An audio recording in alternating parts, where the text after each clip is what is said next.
Mini vlog. आज चाहिँ तपाईँहरूलाई एउटा पुरा नयाँ ताजा खबर म देखाउने छु।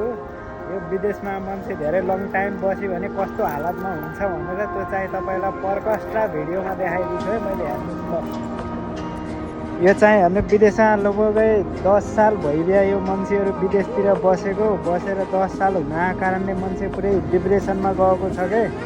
गाउँतिर आएर कसैले फोन सुन्ने नगर्ने, वास्तै नगर्ने घरको मान्छेहरूले, त्यही भएर एकदम पागल भइदिएको हुन्छ क्या मान्छेहरू। त्यही भएर म भन्न चाहन्छु तपाईँहरूलाई, विदेशमा बसे नि आफ्नो फ्यामिलीहरूसँग कन्ट्याक्टमा रहनु, जस्तो बुढीहरूसँग बिहा भएको साथीभाइहरूसँग चाहिँ कन्ट्याक्टमा चाहिँ अनिवार्य हुनपर्छ।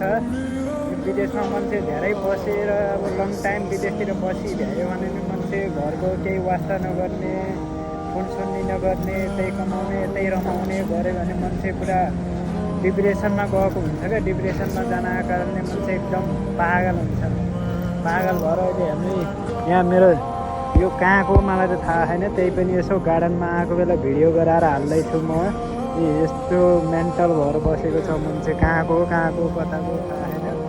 त्यही पनि पुरै यस्तो पागल भइदिएको छ क्या, पुरै पागल भइदिएको छ मान्छे, बस्न दिमाग ह्याङ भएर।